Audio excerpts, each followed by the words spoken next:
আজকে আলোচনা করব রোগ চিকিৎসার সবথেকে উত্তম সময় কোনটি, রোগ কিভাবে সৃষ্টি হয়। আমরা যখন সুস্থ থাকি তখন কোনো অর্গানে কোনো রকম অস্বস্তি অনুভব হয় না। যখন কোনো অর্গানের ডিস্টার্ব শুরু হয় তখনই সেই অর্গানে একটা অস্বস্তি অনুভব হতে থাকে। এই অস্বস্তি অনুভব হওয়াটাই হচ্ছে রোগের সূত্রপাত।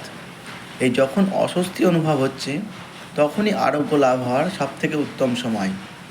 এই অস্বস্তি অনুভব করার সময় যদি চিকিৎসা না হয়, ক্রমশ যে অর্গানটিতে অস্বস্তি অনুভব হচ্ছে সেটি দুর্বল হতে থাকে এবং খারাপ হতে থাকে, এবং এই খারাপ হতে হতে যখন একদমই খারাপ পর্যায়ে পৌঁছে যায় তখন চিকিৎসা করে আরোগ্য করা অনেকটা কঠিন হয়ে দাঁড়ায়। একটা উদাহরণ দিয়ে বোঝানো যাক। ধরুন কারোর লিভার রিজিয়নে অর্থাৎ পেটের ডান দিকের ওপরে হালকা হালকা ব্যথা করছে। এই ব্যথাটা কিছুদিন চলার পরে লিভারে একটা অর্গানিক চেঞ্জ আসবে, হয় হেপাটাইটিস, না হলে ফ্যাটি লিভার বা ফ্যাটি লিভারের advance cirrhosis of the liver, এই ধরনের সমস্যা আসবে।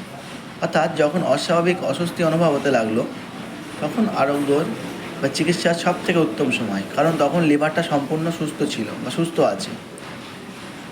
কিছুদিন পর যখন লিভারের এই চেঞ্জ আসতে থাকলো তখনও চিকিৎসা করার সময় রয়েছে, কিন্তু লিভারটা যখন সম্পূর্ণ খারাপ হয়ে গিয়ে চিকিৎসাবিহীনে খারাপ হয়ে গিয়ে সিরোসিস অফ দ্য লিভারে পৌঁছে গেল তখন কিন্তু চিকিৎসা করাটা অনেকটা কঠিন হয়ে দাঁড়ালো।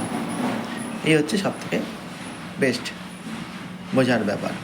অর্থাৎ যখন কোনো অস্বাভাবিক অনুভব হচ্ছে তখন চিকিৎসা করার জন্য সবথেকে ভালো সময়, আর যখন এই অনুভব চলতে চলতে অর্গানটা খারাপ হয়ে গেল তখন কিন্তু চিকিৎসা করা সবথেকে কঠিন সময়।